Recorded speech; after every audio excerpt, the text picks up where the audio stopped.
어느덧 출애굽기 이제 13장을 지나 이제 12장을 지나 13장을 이제 달려가고 있습니다. 출애굽기 12장에서 나타났던 이 6월절은 우리에게 굉장히 중요한 의미를 주고 있고 역사적인 상황 속에서도 매우 중요한 날이 되었습니다. 이 6월절은 하나님께서 이스라엘 백성들에게 명하기를 이 날을 해의 첫 달, 그리고 무슨 날? 첫 달이고, 그리고 이것을 첫날로 정하도록 하셨습니다. 그리고 6월이 가지고 오는 그 의미 속에서도 우리가 봤던 것처럼 생명으로 보존받는 날이었습니다. 생명의 보존이 있는 날이었습니다. 생명의 보존. 그러면은 이 6월절은 어떤 자에게 생명의 보존이 있었는가? 어떤 자에게 여러분들 생명의 보존이 있었습니까? 하나님의 말씀에, 그렇죠, 말씀에 순종이었습니다. 그 말씀에 순종하고 지키는 자에게 생명의 보존으로 그 역사가 일어났던 것입니다. 그런데 말씀을 그냥 지키는 것으로 생명의 보존이 일어난 것이 아니라 이 말씀의 순종에는 무엇이 있었습니까? 대속의 피의 값이 있었더라. 대속의 값 중에서도 무엇이 있었습니까? 그렇죠, 피의 값이 있었더라. 왜 대속의 값이 피로 여러분들 값을 지불했습니까? 예? 왜 여러분들 대속의 값이 다른 것도 아니고 왜 하나님께서 이 대속의 값을 6월절에 피로 대속의 값을 하나님께서 정하셨는가 하면은 큰 이유가 있죠. 왜냐하면은 생명을 보존받기 위해서는 그 생명을 대속할 값이 결국은 피라는 거죠. 그래서 하나님의 말씀에 순종하는 자, 결국은 대속의 값을 믿음으로 바라보고 이 대속의 피를 자신의 집 좌우 임방에 믿음으로 바르는 자를 우리에게 설명하고 있었습니다. 그래서 우리가 6월절은 우리에게 무엇을 설명해 주고 있는가 하면 바로 믿음과 피와 그리고 생명의 보존이었습니다. 누구에게 생명의 보존이 일어나는가? 누구에게 생명의 보존이 일어나는가? 하나님이 오늘도 우리의 죄를 대속하여서 그 값을 지불했음을 믿는 자. 그러면 이 믿음은 우리의 의지적으로 일어나는가? 아니라는 거죠. 이 믿음을 가진 자를 하나님께서 설명할 때에 누구를 수반하고 있었습니까? 그래서 여러분들 6월절은 신학적으로 매우 중요한 내용들을 담고 있습니다. 6월절은 우리에게 그냥 생명을 보존받습니다, 하나님 말씀에 순종했습니다, 해의 첫 달, 첫날로 하나님께서 기록하도록 하셨습니다, 이렇게 보시면 안 됩니다. 이 6월절이 가지고 있는 신학적인 사상들은 철저히 여러분들이 분석하셔야 되는 거예요. 이게 평신도인데 목사님 그 정도까지 우리가 알 필요 있나요? 알 필요 있습니다. 왜냐하면 이 6월절이 가지는 이 의미가 결국은 우리의 신앙과 굉장히 중요한 접목점을 가지기 때문입니다. 6월절이라는 것은 말 그대로 하나님께서 우리에게 설명하실 때에 누가 6월의 대상이 되는가를 설명합니다. 그때에 하나님은 무엇이라 설명합니까? 그 6월의 대상자는 이스라엘이라 그래요. 그 이스라엘 가운데서도 누구였습니까?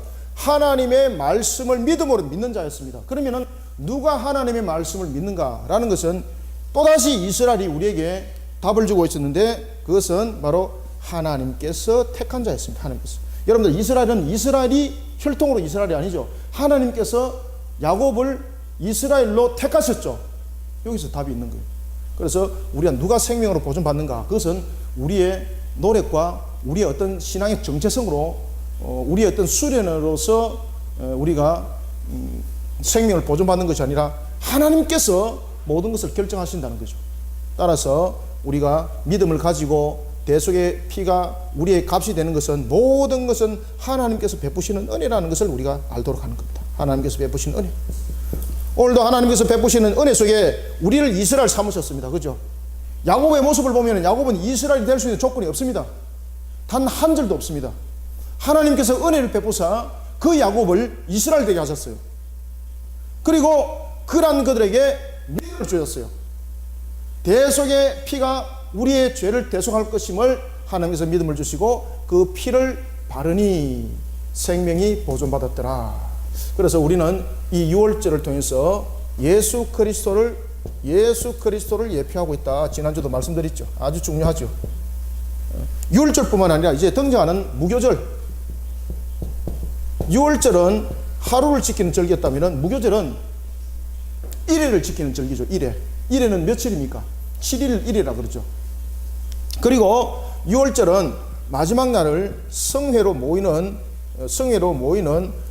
그런 절기였습니다. 이런 무교절이 그러면은 예수 그리스도의 무엇을 예표를 하는가? 유월절은 이와 같이 피, 값의 지불, 대속의 값이었다면은 이 무교절은 예수 그리스도의 무엇을 예표를 하고 있는가? 그리고 하나님은 유월절과 무교절을 이어서 지키기로 했습니다.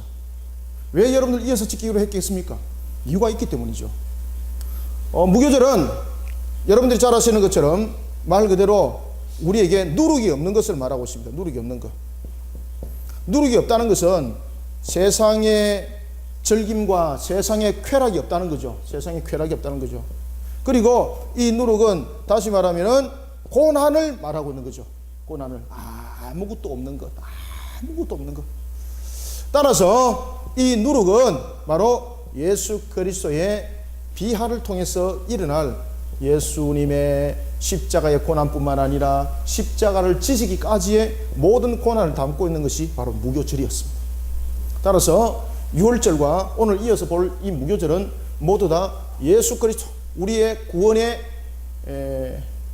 구세주인 예수 그리스도를 예표하고 있는 이런 내용들을 담고 있습니다. 그래서 무교절은 누룩을 넣지 않는 그런 떡을 먹는데, 이 누룩을 넣지 않도록 한 것은 누룩은 말 그대로 여러분들 세상에 대한 세속을 말하고 있죠. 세속화. 우리의 구원의 길에 있어서는 어떤 세속화 속에 어떤 세속화라든지 그리고 어떤 신앙이 결핍되어서 우리의 구원에 이르는 것이 아니라 말 그대로 아무것도 없는 죄 없이 구원이라는 것이고, 그리고 이러한 죄 없이 구원은 결국은 이것을 유월절을 통해서 대속하신 그 주님께서 이 모든 것들을 이루어 나가신다는 거죠. 따라서 유월절과 무교절을 그래서 연결시켜서 절기를 지키도록 합니다. 이스라엘에는 3대 절기가 있습니다. 첫 번째 절기가 유월절이죠. 유월절. 그 다음에 이 유월절은 무교절과 함께 이 절기를 지켜나갔던 것을 볼 수가 있습니다. 그리고 우리가 초실절이라고 하기도 하고, 그렇죠? 여러 가지 내용들을 하기도 하고 있습니다만은 유월절과 그리고 초실절, 그리고 우리가 장막절의 내용을 담고 있는 것을 우리가 볼 수가 있겠습니다. 그리고 이제 유월절과 이제 무교절, 초실절에 관한 내용, 장막절에 관한 내용들, 이 내용들도 모든 것이 여러분들 예수 그리스도를 결국은 예표하고 있는 겁니다. 이 모든 내용들이. 자, 이런 무교절을 우리가 오늘 보도록 하겠습니다.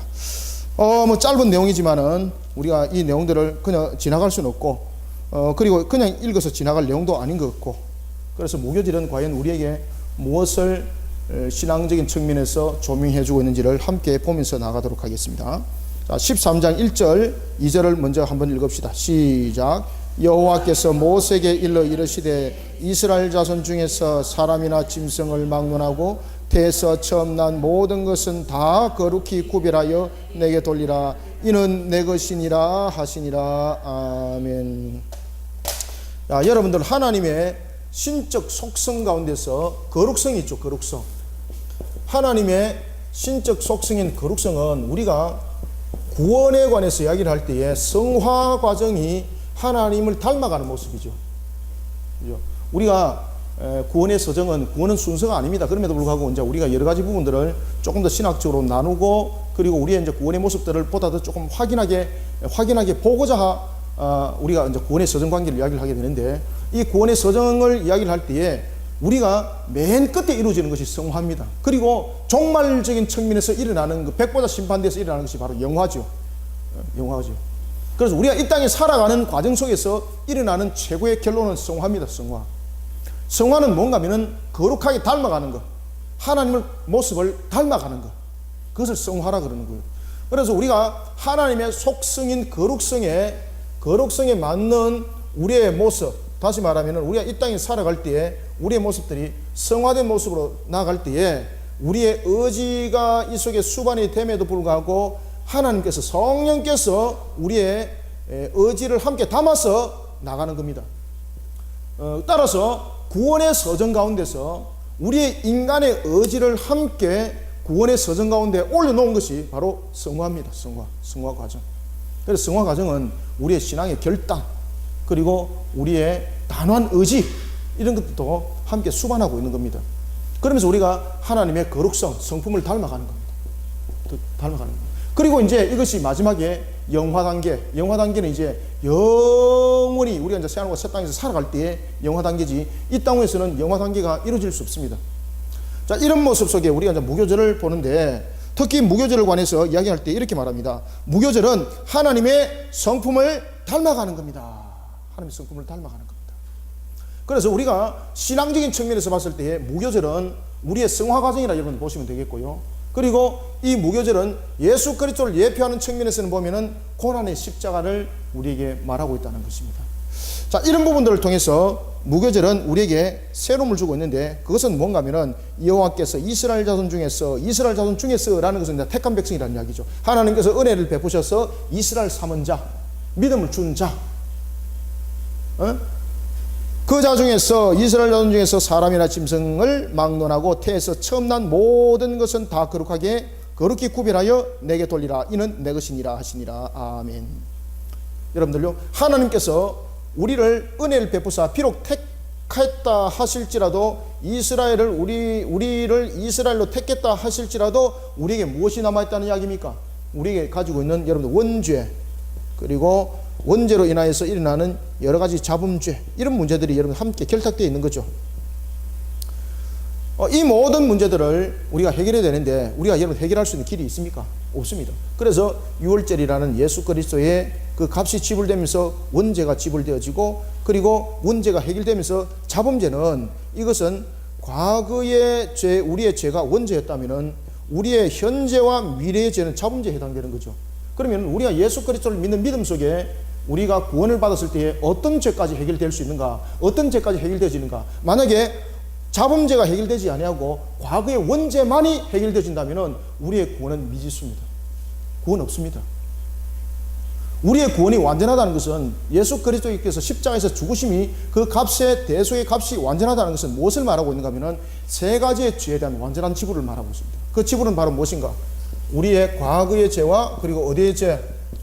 우리의 현재의 죄와 미래의 죄까지 모든 것을 다 해결한 것을 우리가 예수 그리스도의 십자가의 값의 지불이다 말하고 있습니다. 그래서 예수 그리스도의 십자가의 값의 지불은 완전하다, 불완전하다? 그래서 완전하다 말하는 거예요. 만약에 이것이 과거의 원죄만을 해결했다면요, 그럼 잡음죄 어찌할 겁니다.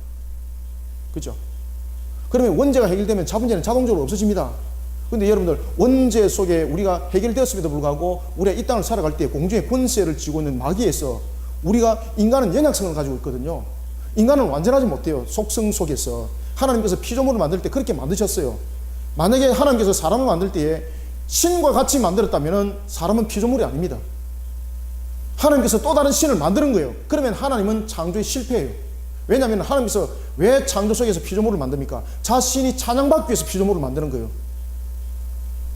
따라서 하나님께서 사람을 만드신 것, 모든 피조물을 만드신 것이 완전하다는 것은 뭔가 하면은, 피조물은 하나님, 다시 말하면 하나님을 의존하도록 하나님께서 창조하신 거예요. 그래서 이것을 가지고 슐라이마크가 신의 의존적 감정이라 그래가지고 희한하게 또 이제 신학을 만들어냅니다. 신학을 만들어내서 슐라이마크가 뭐라고 말하는가 하면은, 사람이 어떤 만물을 봤을 때에, 만약에 식물을 예를 들어서 봤을 때에 어떤 소나무를 봤습니다. 예를 들어서 소나무가 나에게 도움을 주고 나에게 어떤 그 신앙심을 복돋고 이런 대상이라면은, 그런 의존적인 감정 속에서 내가 그런 회복을 받을 수 있다면은 바로 소나무가 신이 되는 겁니다. 그래서 슐라이마크는 신을 의존적 존재로 그는 만들어가고 있는 겁니다. 그런데 신은 여러분들요, 아무나 신이 되는 것이 아니고, 신은 오직 하나님 한 분만이 신으로 남아 있는 이유는 하나님께서 다른 모든 창조는 자신을 찬양하는 대상이 되도록 하나님께서는 창조를 해 나간다는 거죠. 신을 창조하는 것이 아니라, 신을 창조하는 목적이 아니라. 그래서 천사도 여러분 신이 될 수 없는 거죠. 그리고 신도 하나님께서 그래서 천사도 하나님께서 신으로 창조하신 것이 아니죠.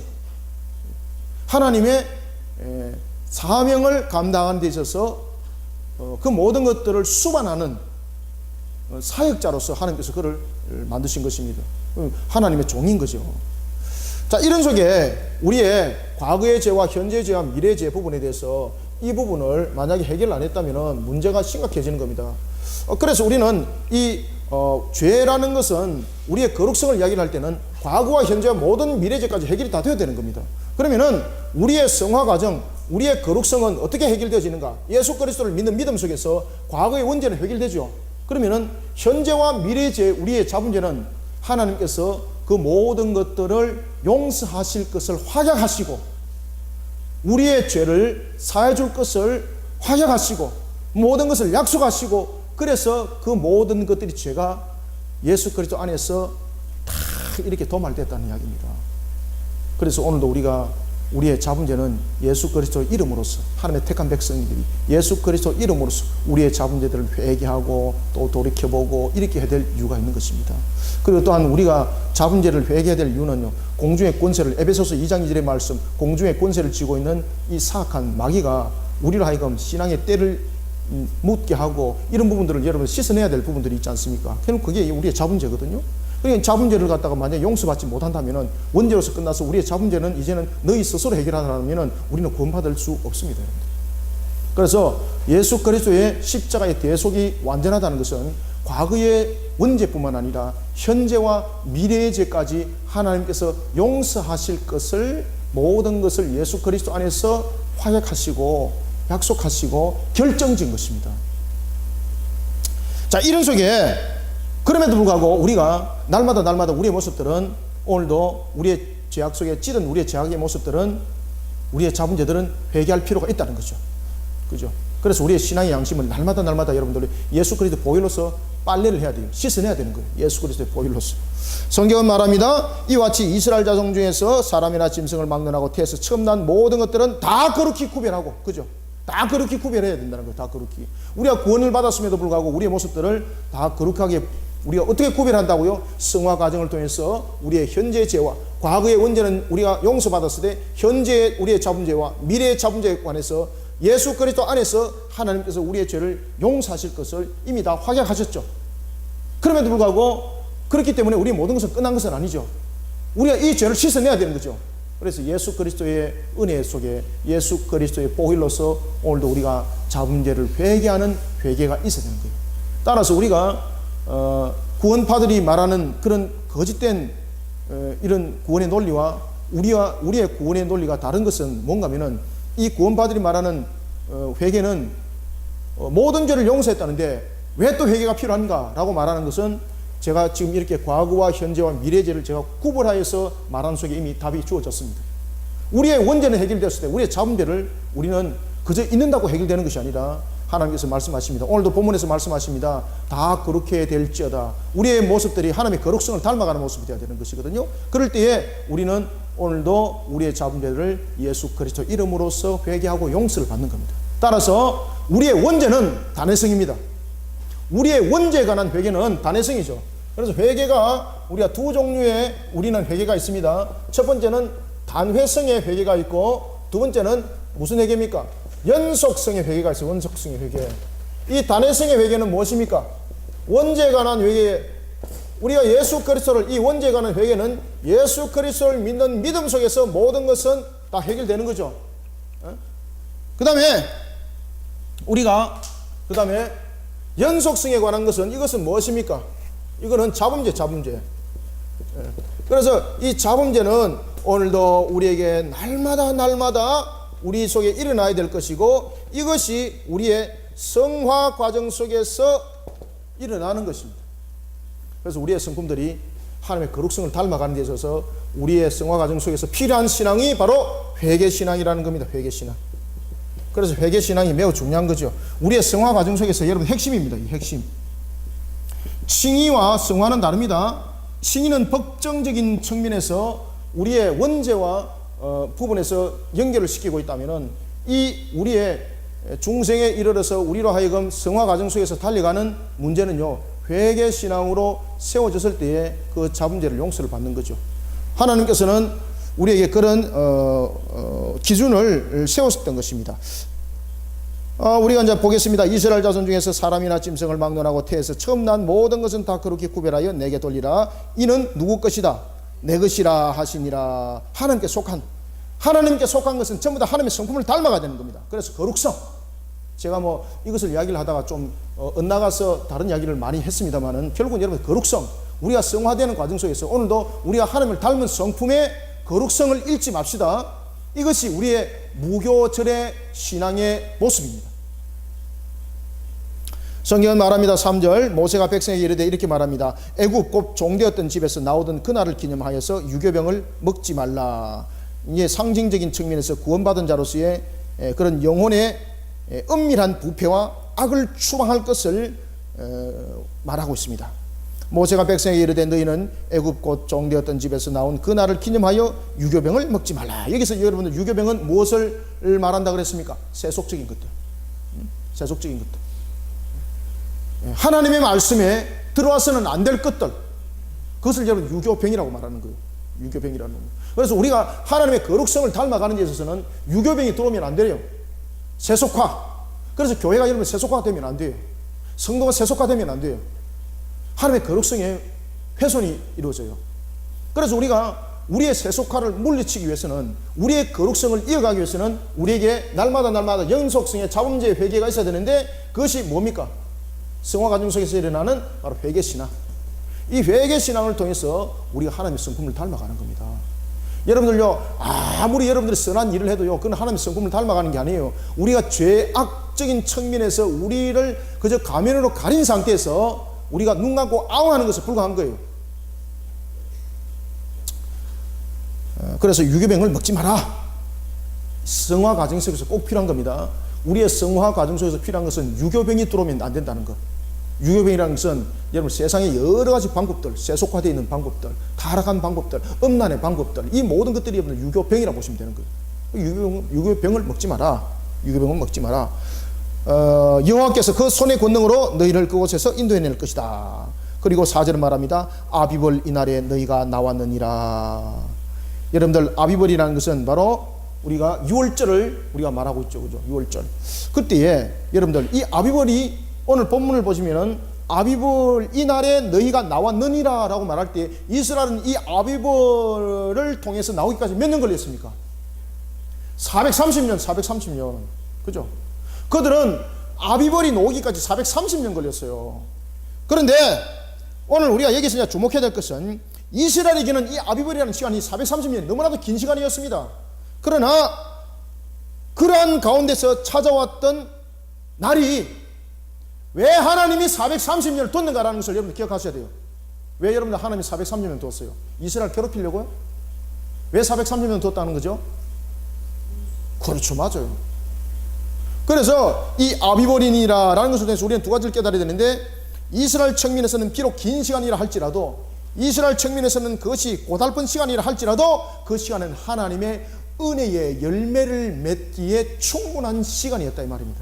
그 은혜의 열매를 맺지 않고는 그들이 여러분들 출애굽해와야 효과 없는 겁니다. 자, 여러분들요, 과일이 익지 않은 상태에서 과일을 땄습니다. 그냥 과일이 살짝 그냥 모양만 과일이 되었습니다. 과일이 여러분들 상품 가치가 되기 위해서는요, 충분하게 과일이 크기도 있어야 되고 영양분을 빨아당기면서 그 과일이 가지고 있는 특수 성분을 다 짊어졌을 때 그때 과일이라 그러는 거죠. 그런데 그런 과일이 갖춰지기도 전에 모양만 과일이었다 그래서 딴다고 그게 과일이 됩니까? 결국은 쓰레기통에 버려야 되는 거예요. 그러면 이스라엘 백성들이 아비벌이라는 것은 430년을 통해서 두 가지를 기억해야 되는데, 이스라엘 입장에서는 너무나도 지루했다. 그런데 하나님께서는 그 430년을 은혜로 연거는 기간이었기 때문에 하나님께서 두신 기간이에요. 그래서 하나님은 이 430년을 통해서 무엇을 만들어 갔습니까? 이스라엘을 이스라엘 나라로 진짜 만들어 갔다니까요. 70명의 가정을 몇 명으로 만들어 갔습니까? 약 300만 명으로 만들어 갔다는 거죠. 70명 가지고 여러분 나라 세울 수 있습니까? 70명 가지고는 여러분 골목에서 두드리 맞게 딱 알맞은 숫자입니다.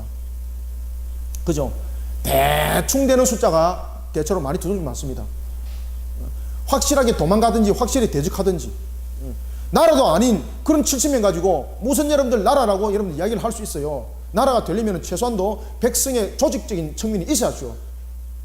그러니 하나님은요, 이 430년을 통해서 다른 나라로 봤을 때는 충분하게 흩어져서 소멸될 수 있는 그런 세월이었지만은 이스라엘은 더욱더 보존되어졌고 고센 땅을 통해서 하나님께서 일으킨 역사를 한번 보십시오. 비록 종살이의 430년이었지만은 이것은 종살이의 430년이 아니라 나라를 세우는 430년이었어요.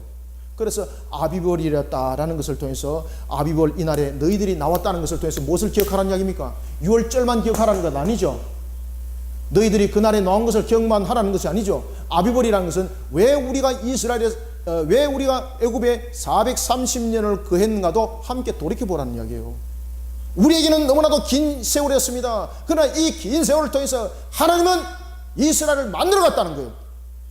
여러분들 속에 아비벌이 있기까지 긴 시간들이 있습니까? 여러분들 발버둥 치지 마세요. 하나님을 신뢰하고요, 하나님을 믿음의 눈으로 바라보면서 하나님의 때를 딱 기다리십시오. 그때 하나님이 맞다고 할 때에, 하나님이 과일을 딸 때에 그때에 진가가 있는 겁니다.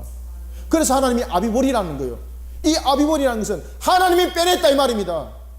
자기들이 발버둥 쳐서 넣은 설익은 열매가 아니라 하나님께서 그 모든 것이 결실과 모든 것이 가치가 맞기 때문에 하나님이 따셨다는 거예요. 그것이 430. 기억하라는 겁니다. 우리 모두 기억합시다.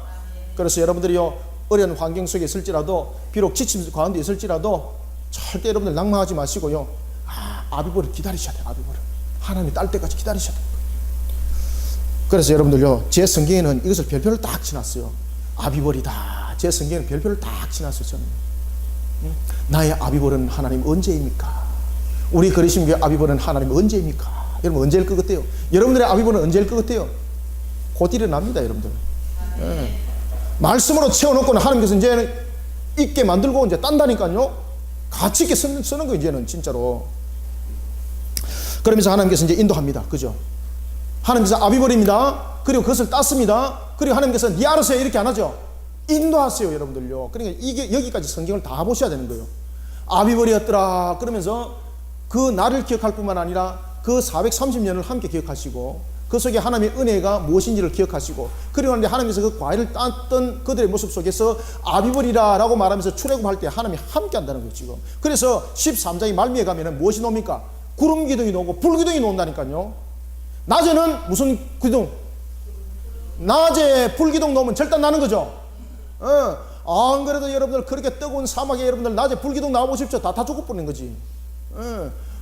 그래서 낮에는 구름 기둥이 은혜로 하나님께서 그 빛을 가려주시고, 그리고 그들로 하여금 잘 따라오도록 그늘도 지어주시고 잘 따라오도록 구름이 되어주시고, 밤에는 불이 기둥이 되어서 그 악한 짐승들로부터 지켜주시고, 그리고 사막이라는 추운 곳에서 보온을 할 수 있는, 그러니까 하나님께서요 그 아비벌이라고 말하면서 이스라엘 백성들을 빼내어서 함께 갈 때는 하나님의 인도하심이 지키심과 보호하심 속에서 정확하게 모든 것들이 이어가더라는 것입니다. 그게 오늘 무교절의 내용에 다 나타납니다.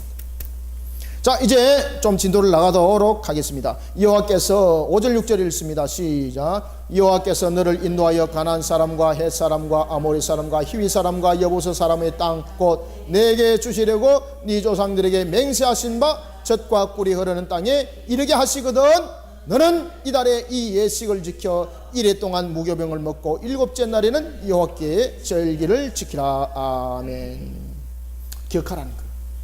그래서 우리의 신앙들이 무교절에 무교병의 신앙이 되어야 됩니다. 왜? 하나님의 거룩성을 닮아가기 위해서는 우리의 신앙들이 거룩성을 가져야 되는데, 거룩성을 가지는 이 무교병의 신앙이 되기 위해서는 우리에게 회개 신앙이 너무나도 우리에게는 필요한 것입니다. 기억하라는 거예요. 이것을 기억하고, 그리고 너희들은 일곱째 날에 절기를 지켜라. 성회로 모여서 하나님을 찬양하고 하나님을 예배하라는 겁니다. 자, 이런 일흘 동안 7일 동안 무교병을 먹고 유교병을 네게 보이지 아니하며 네 땅에서 누룩을 네게 보이지 않는다. 누룩은 말 그대로 여러분들 부패하고 죄악으로 뒤덮은 것을 누룩이라고 말합니다. 그래서 하나님 앞에서 거룩하지 못하게 하는 것을 상징하는 것이 누룩입니다. 그런데 누룩이 여러분들요, 신약성경에 보면은 좋은 예로 딱 하나 나오고 있죠. 천국에 대한 비유, 그죠? 천국은 마치 누룩과 같았어. 밀가루 서말 속에 뿌려진 누룩과 같았어. 그 확장이 처음에는 보기에 밋밋하지만은 나중에는 그것이 부풀어서 엄청나게 말이지 급성장한다 말이죠. 이런 내용을 신약성에서는 우리에게 담고 있지만은, 그러나 그 외에 대체로 누룩이라 그러면은요, 보통 부패하고 죄악들을 담고 있는 것입니다. 하나님 앞에서 거룩하지 못하게 하는 그런 방해 역할을 하는 것을 상징하고 있습니다. 그래서 성경은 말합니다. 누룩을 네게 보이지 아니하리라. 자, 8절부터 10절 읽습니다. 시작. 너는 그날에 내 아들에게 보여 이르기를 이 예식은 내가 애굽에서 나올 때에 여호와께서 나를 위하여 행하신 일로 말미암음이라 하고 이것으로 내 손에 기호와 내 미간에 표를 삼고 여호와의 율법이 네 입에 있게 하라. 이는 여호와께서 강하신 손으로 너를 애굽에서 인도하여 내셨음이니 해마다 절기가 되면 이 규례를 지킬지니라. 아멘. 특히 이러한 것들을 네 손에 기호에 그리고 표를 삼으라는 거죠. 손에 표를 삼고 그 다음에 미간에 표를 삼으라는 겁니다. 다시 말하면 표면적으로 드러내라는 이야기예요. 하나님을 향한 신앙을 바로 세워나가는 것을 숨기지 말라는 이야기입니다. 그리고 이것을 자손들에게 전하여서 지키게 하라는 겁니다. 세상에 여러분들요, 예수 믿는다는 것을 세상 사람들에게 들키면은 마치 맞아 죽는 것처럼 그렇게 생각하고 숨기는 사람들이 있는 것을 여러분 봅니다. 예수 그리스도를 믿는 믿음은요, 드러내야 될 내용이에요. 그래서 그 사람들에게 영향력을 끼쳐야 될 내용인데, 내가 예수 믿는 것을 숨기면서 그들과 함께 동화되어서 나아가는 것은 오늘 본문의 성경에서 하나님이 그것을 기뻐하지 않는다는 것을 우리가 볼 수가 있습니다. 성경은 말합니다. 8절 너희는 그날에 네 아들에게 보여라. 네 아들에게 보여라. 그리고 이 예식을 가르쳐라. 그리고 이것이 애굽에서 나올 때에 하나님이 나를 위해서 행한 행동이라는 것을 가르쳐라. 여러분들, 신앙은요, 드러내시길 바랍니다. 신앙을 드러내지 아니하고 신앙을 그저 아이고 그냥 괜찮아, 그냥 아이고 괜히 이야기해봐야 싸우기만 하고 이렇게 하면 안 되는 겁니다. 신앙을 여러분들 정확하게 지켜나가는 것이요, 그것이 가정을 복되게 하는 것이고 여러분들을 은혜의 길로 인도하는 겁니다. 그래서 신앙은 여러분 싸우는 대상이 아니고요, 신앙은 설득의 대상도 아니고, 신앙은요 내가 정말로 보여줘야 될 내용인 것인데, 내 또한 그러한 신앙 속에 바로 세워지게 되면요, 내 삶이 그 사람에게 본이 되어지고 보여지는 도구가 되는 겁니다. 그래서 성경은 이렇게 말하고 있습니다. 네의 의대에 새겨라. 네 손의 기호와 네 미간의 표를 삼으라는 것은 네가 신앙의 인격을 가진 자가 되라는 이야기입니다. 겉으로만 그냥 미간에다가 새기고 손에만 이렇게 새기니까 사람들이 뭐라고 말합니까? 아이고 폼은 좋네. 그래, 폼은 좋은데 보니까 속은 완전히 거짓이네, 껍데기네, 이렇게 말할 수 있잖아요. 그래서 오늘 본문에서 말하고 있는 것은 뭔가 하면은 네의 손에 기호를 삼아라, 네 미간에 표를 삼아라는 것은 우리의 인격이 바로 하나님에 대한 신앙으로 바로 세워지라는 것입니다. 그런 신앙의 인격들을 자녀들에게 보여주는 신앙의 부모들이 되시길 바랍니다. 자녀들이 볼 때에 엄마는 보면은 그저 교회 주일날 하루 가는 것으로서 신앙을 지킨다라고 말을 하지만은, 자녀들의 입장에서는 그런 엄마의 엉터리 같은 신앙을 보면서 자녀들이 때로는 조롱하기도 하지 않습니까? 그래서 우리가 신앙은 미간에 새기고, 그리고 오늘 본문에 나타나고 있는 것처럼 손에 기호를 삼는 것은요, 액세서리가 아니라는 이야기입니다. 그래서 여러분들이 차에다가 정말로 내가 예수를 믿는 믿음의 신앙이 있어서 차에다가 십자가를 달았으면은 그 차가 십자가 되어야 됩니다. 그런데 십자가만 달아놓고 액세서리가 돼가지고 이 십자가를 달아야지 교통사고 안 나게 할 거야, 바로 떼시길 바랍니다. 그 부적입니다, 부적. 제가 그 과거에 이제 승용차를 이제 몰고 이렇게 가다가, 제 차는 이제 그 당시 이제 이 ABS가 돼 있어가지고 탁 밟았는데 제 차는 섰습니다. 뒤에 차가 제 차를 들이받아가지고 보니까 제 차는 뒤에 밤바가 깨끗한데 뒷차는 본네트가 다 뚜껑이 다 열렸어요. 그리고 운전자가 여자예요. 옆에도 여자분이 앉았어요. 차를 박아놓고 두 사람이서 어찌할 바를 몰라가지고 그냥 이래 있는데 제가 문을 똑똑 두드렸습니다. 제가 문을 똑똑 두드리면서 잠깐 내려보십시오. 그래서 제가 이렇게 말했습니다.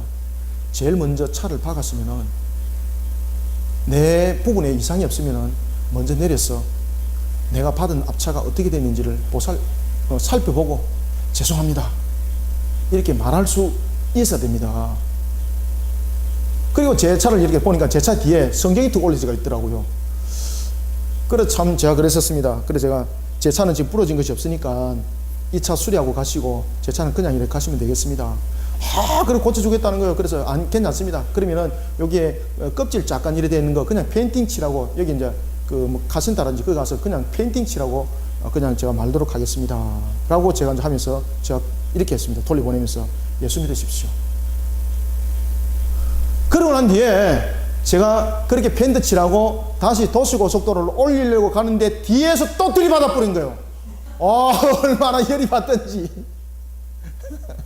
여러분들 한 번 그래 놔놓고 또 두 번 받는다고 여러분 열받아고 그러면 안 됩니다. 그래서 우리가 무엇이든지 정말로 우리가 신앙의 인격이 그렇다 그래서 뭐지 내 차가 들이받았기 때문에 내가 예수 믿기 때문에 전부 다 모든 것을 갖다 내가 품고 그것을 해야 된다 이것이 아니고 모든 것이 신앙의 원리 속에서 모든 것을 잘 헤쳐나가라 이 말입니다. 제가 지금 이야기를 하는 것은 아시겠죠, 그죠?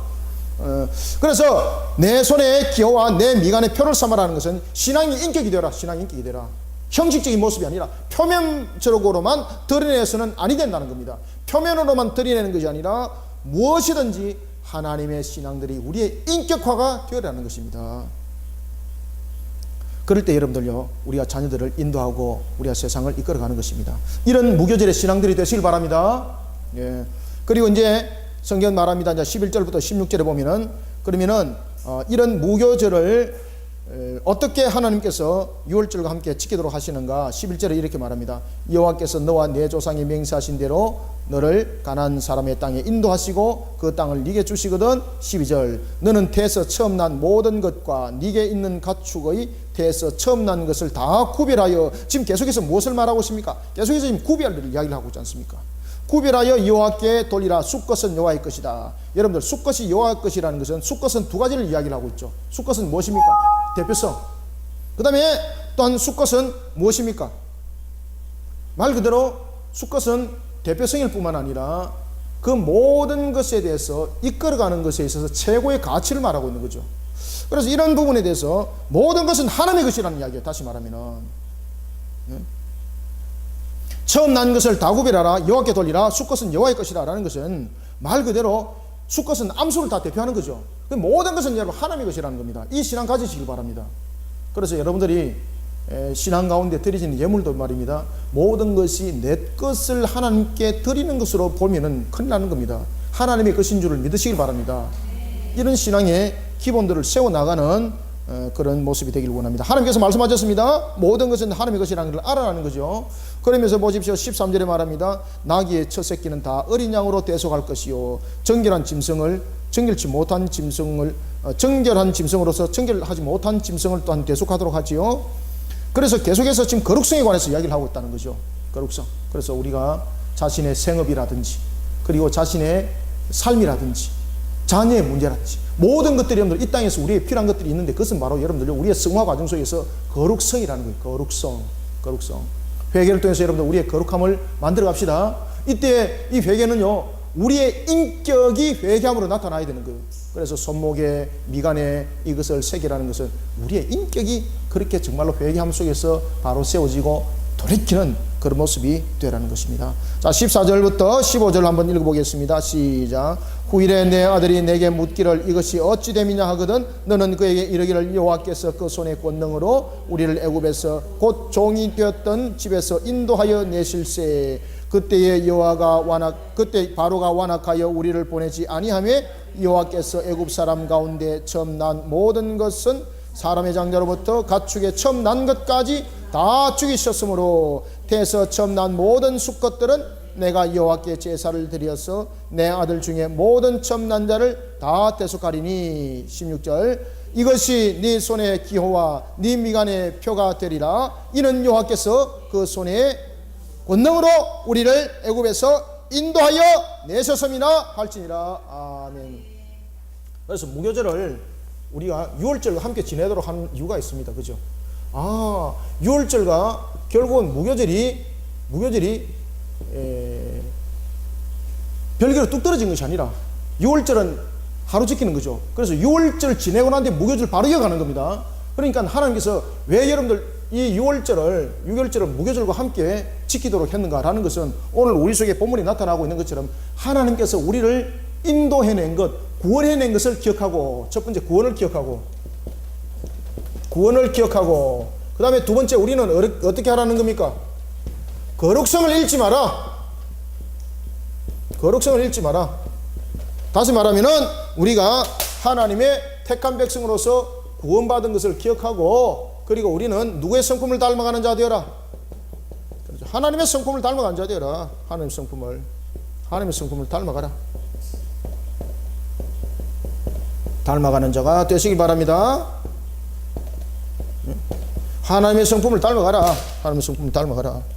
이것을 우리 속에 말해주고 있다는 것입니다. 그래서 유월절이 무교절과 이와 같이 함께 지키는 것은 그런 이유들이 있다는 것입니다. 그래서 무교절에 대해서 여러분들에게 제가 이제 말씀드렸던 것처럼 이와 같이 우리의 자문제를 회개하는 성화 과정 속에 회개 신앙이 우리에게는 무교절이 담겨 있고, 예수 그리스도를 통해서는 무교절이 무엇을 예표하고 있더라? 십자가의 고난을 예표하고 있더라.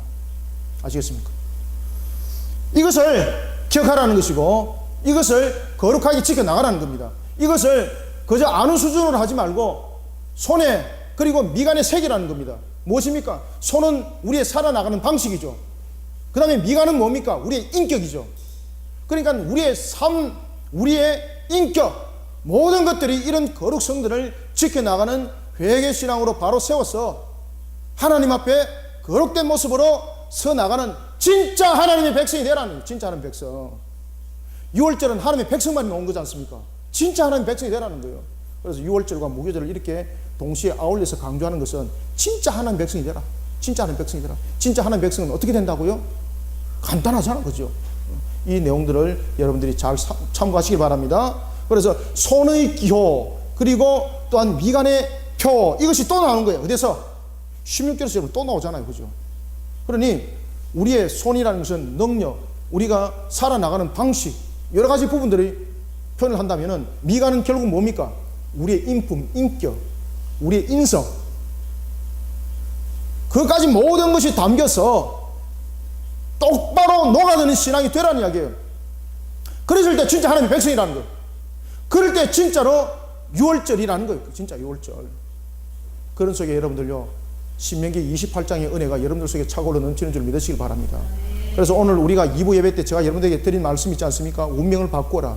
그죠? 여러분들 이것을 갖다가 우습게 보지 마시길 바랍니다. 이런 속에 바뀌어지게 되어 있습니다. 제가 여러분들 어떻게 바뀌는가 한번 보십시오. 또 우리 그리심 교회가 여러분들 4명으로 출발했던 교회가 다른 사람들이 보면 깜짝 놀라잖아요, 그죠? 이 지역은 전도 안 되기로 유명한 동네입니다. 그렇지만은 우리 교회를 통해서 많은 영혼들이 지금 구원을 받고 있고, 그리고 많은 사람들이 우리 교회를 알고 있습니다. 오늘도 우리의 신앙의 모습 속에 우리의 삶의 방향과 그리고 우리의 인격들을 하나님의 성품으로 다 바꿔 나갑시다. 그러면 되는 겁니다, 여러분들. 그러면은 여러분들의 그 삶의 모습도 세상 사람들이 말하는 운명이라는 것도 바뀌어지게 되어 있습니다. 결정적 운명, 하나님께서 예정하셨던 자, 유기됐던 자는 결정적 운명이에요. 그렇지 아니한 것은 절대 주권을 가지고 계시는 하나님 안에서 바뀌어져요, 여러분들요. 그래서 여러분들요, 우리의 신앙들이 6월절에 신앙이 되는 것으로 끝나면 안 됩니다. 6월절에 이어서 무엇이 돼야 됩니까? 그렇죠, 무교절이 돼야 돼. 6월절에서 끝나면 안 돼요, 여러분들요. 그렇기 때문에 성경은 6월절과 무교절을 이어서 말하고 있는 거예요. 그리고 계속해서 무엇을 강조하고 있습니까? 거룩성에 관해서 이야기를 하고 있죠. 그리고 어디에다 새기라고 말하고 있습니까? 손에 새기고 손에 기호를 새기고 어디에다가? 그렇죠, 미간에다 새기라. 그래서 16절에서 또다시 강조하잖아요. 강조용법은 뭡니까? 중요하다는 이야기죠. 16절 다시 읽습니다. 시작. 이것이 네 손의 기호와 네 미간의 표가 되리라. 이는 여호와께서 그 손의 권능으로 우리를 애굽에서 인도하여 내셨음이니라 할지니라. 아멘. 네, 아멘.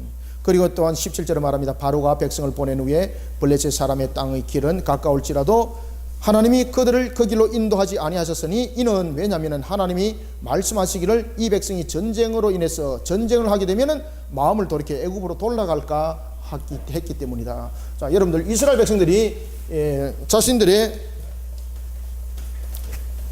고센 땅에서 여기 여러분 지중해고요. 그들이 아이고 너무 크게 그랬네. 그들 여기가 지금 애굽입니다. 그죠? 애굽. 여기 고센 땅이죠. 여기 람셋이고. 그래 그들이 애굽에서 이렇게 벗어날 때에 여기가 가나안입니다. 가나안. 제가 좀 지도 그림을 잘 못 그려가지고 막 그냥 크게만 보십시오. 애굽 땅에서 이렇게 나와서 가나안을 갈 때에 고센 땅에서 이렇게 바로 가면 가나안은요 얼마 안 돼요. 그런데 하나님께서 일로 바로 가도록 하지 아니하고 뺑 돌아서 이렇게 가도록 합니다. 왜 그렇습니까? 성경이 말합니다. 요 속에 노지가 있는 블레셋이죠. 블레셋. 이 블레셋이 지중해를 끼고 있었거든요. 이 블레셋이 지중해를 끼고 있었는데 이 블레셋은 이미 그 당시에 조직화가 되어 있었습니다. 이스라엘 백성들이 애굽은 나왔지만은 이 블레셋을 통해서 가기 위해서는 블레셋과 싸워야 되는 거죠. 그러면은 이스라엘 백성은 정예화가 되지 아니한 상태에서 이 블레셋 땅으로 갔다 하면은 이거는 완전히 몰살당하는 수준밖에 되지 않는 겁니다. 그래서 하나님께서 이 블레셋으로 가지 아니하고 뺑 돌아서 이렇게 가도록 하는 거예요. 그러니 여러분들요 인생을 살아가다가 여러분들이 계산했을 때에 아니 하나님 왜 이러십니까? 일로 가면은 며칠만 하면 가는데 왜 이래요? 이렇게 하지 마십시오. 하나님께서 돌아가면 돌아가라는 이유가 있습니다. 그래서 돌아가는 것을 망설이지 마세요. 하나님께서 돌아가라 그러면은 아멘 그러세요. 아멘. 그런데 그것이 하나님의 돌아가시라는 신호인지 돌아가라고 말하는 신호인지 어떤지를 알기 위해서는 여러분들이 영적 사람이 되어야 되는 거예요. 영적 사람 되기 위해서는 무엇이 우리에게 필요하다는 겁니까? 확정적인 믿음이 수반되어야 되는 거예요. 믿음 있는 사람들이 되십시오. 그래서 신앙의 인품을 만들어 가라는 거예요. 신앙의 인품을 만들어가면 하나님께서 블레셋으로 가지 말고 너희들이 돌아서 가라 그러면요 그 이유를 알게 됩니다. 하나님께서 삥 돌아가는 거예요. 누가 지도자였기 때문에 만약에 그 당시에 모세가 지도자가 아니고 다른 사람이었다면요 블레셋으로 지나가다가 다 죽었습니다. 모세는 이미 그 땅을 다 알고 있습니다. 그죠? 모세가 어디에서 왔습니까? 바로 그 미단에서 왔거든요. 미단역에서. 여기서 왔기 때문에 이 지형에 대해서는 너무나도 잘 알아요. 하나님께서 그렇게 말하지 않았다면 그는 분명히 이렇게 질러갔을 겁니다. 왜? 그곳이 가나안으로 가는 지름길이었기 때문에. 그런데 하나님께서 말씀하십니다. 모세에게 말씀하십니다. 모세야 모세야 블레셋으로 지나가지 마라. 왜냐하면 그들과 전쟁이 일어날 것이고 전쟁이 일어나게 되면 이들이 가나안을 가는 것이 아니라 우리가 왜 이 짓 하고 있지? 그러면서 다시 종살이로 돌아갈 것이니 너는 그들을 인도해서 뺑 돌아서 이렇게 가라. 그래서 그들이 홍해를 걷는 겁니다. 홍해를 수에즈 운하 쪽으로. 성경은 말합니다. 18절. 그러므로 자 17절 18절 한번 읽어볼까요? 시작. 바로가 백성을 보낸 후에 블레셋 사람의 땅이 길은 가까울지라도 하나님이 그들을 그 길로 인도하지 아니하셨으니 이는 하나님이 말씀하시기를 이 백성이 전쟁을 하게 되면 마음을 돌이켜 어디로 갈 것이다? 애굽으로 돌아갈까 하셨습니다. 18절. 그러므로 하나님이 어디로? 그렇죠. 홍해의 광야길로 돌려라고 말하고 있죠. 백성을 인도하심에 이스라엘 자손이 그렇죠. 애굽 땅에서 대열을 지어 나올 때에 아멘. 그때 그들이 무엇을 가지고 나왔다는 성경 말하고 있습니까? 그렇죠. 요셉의 해골을 가지고 나왔더라. 여러분들 수백 년 지난 해골 말라 들고 놉니까 이거? 왜 들고 나왔을까요 이거? 언약의 성취입니다. 바로 언약의 성취입니다. 그리고 요셉의 믿음, 그 요셉의 믿음이 그대로 이루어지는 겁니다. 여러분들 믿음 있는 자들이 되시길 바랍니다. 모세가 요셉의 유고를 가지고 나오지 못했다면 언약의 성취는 미완입니다. 모세가 여러분들요 유고를 가지고 왔다는 것은요 하나님의 언약의 성취에 있어서 모세가 힘을 다했다는 이야기예요. 따라서 우리는 하나님의 언약의 성취를 함에 있어서 하나님께서 모든 것을 이루감에도 불구하고 우리는 그 말씀에 충실한 자들이 되어야 되는 거예요. 오늘 우리 황인태 집사님이 뭐가 위에 있는데 제가 위에 이제 그 목양실에 있는데 뭐 쿵쿵쿵 거리는 소리가 나는 거예요. 그래서 내가 뭐 또 2층에서 뭘 하나, 이 도대체 뭘 하노? 이래서 제가 내려왔어요. 내려보니까 3층에 저 세면대로 인해가지고 정수기 선을 연결하는데 그 세면 바닥에 거기다 못을 열심히 치고 있더라고요. 다른 사람한테는 불편하지 않도록. 그러니까 그런 열심히 있으니까 다른 사람들이 함께 그 시설을 이용하고 있고, 그리고 함께 불편함이 없어지더라는 것입니다. 뭐 하려고 그렇게 했겠습니까? 그걸 한다고 해서 자신에게 뭐 떨어지는 것이 있습니까? 없는 거죠. 왜 합니까? 내가 섬겨야 될 주님의 교회이기 때문에. 내가 섬겨야 될 주님의 교회이기 때문에. 하나님께서 말씀하신 그 언약은 내가 함께 힘쓰고 애쓰는 수고함이 여러분들 있어야 되는 거예요. 알겠지, 그죠? 모세가 여러분들 그 일대로 하는 겁니다. 모세가 요셉의 유고를 가졌으니 이는 요셉이 이스라엘 자손으로 단단히 맹세하게 하여 이르기를 하나님이 반드시 너를 찾아오시리니 너희는 내 유고를 여기서 가지고 나가라 하였음이더라. 언약의 시련. 그리고 그들이 어디를 떠납니까? 그렇죠. 고센 땅에서도 람셋을 떠나서 여기서 이제 숫곳이죠. 숫곳을 떠나서 이렇게 홍해로 이렇게 이제 가는 겁니다. 그들이 숫곳을 떠나 광야 끝 에담에 장막을 치니 여호와께서 그들 앞에 가시며 무엇이 되었더라?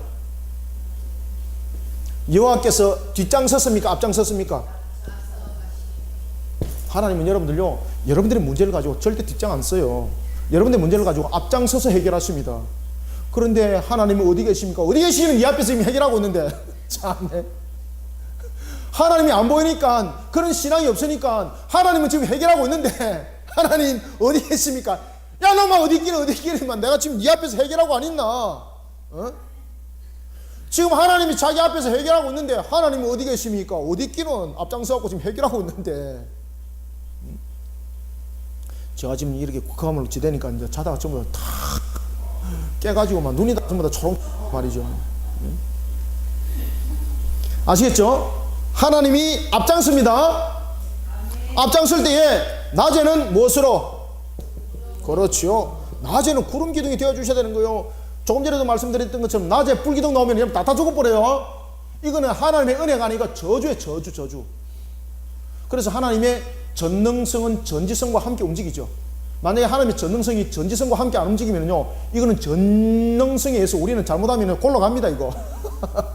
왜? 전지성이 없어가지고 전능성만 발해버리면 뭐든지 만들면 좋잖아요. 그래, 낮에 막 불 만들어 줘버리고 막 이러면 다 끝나는 겁니다, 이거. 전지성이 함께 움직이는 거죠. 그러니까 하나님이 완전하신 분이에요, 여러분들요. 하나님이 그래서 완전하신 분이에요, 완전하신 분. 사람은 실수함이 있죠. 하나님이 실수함이 없어요, 여러분들. 실수함이 없으신 분이 앞장서니까 문제 해결은 끝나는 거예요, 여러분들요. 하나님이 앞장섰더라. 어디 속에 있는 자?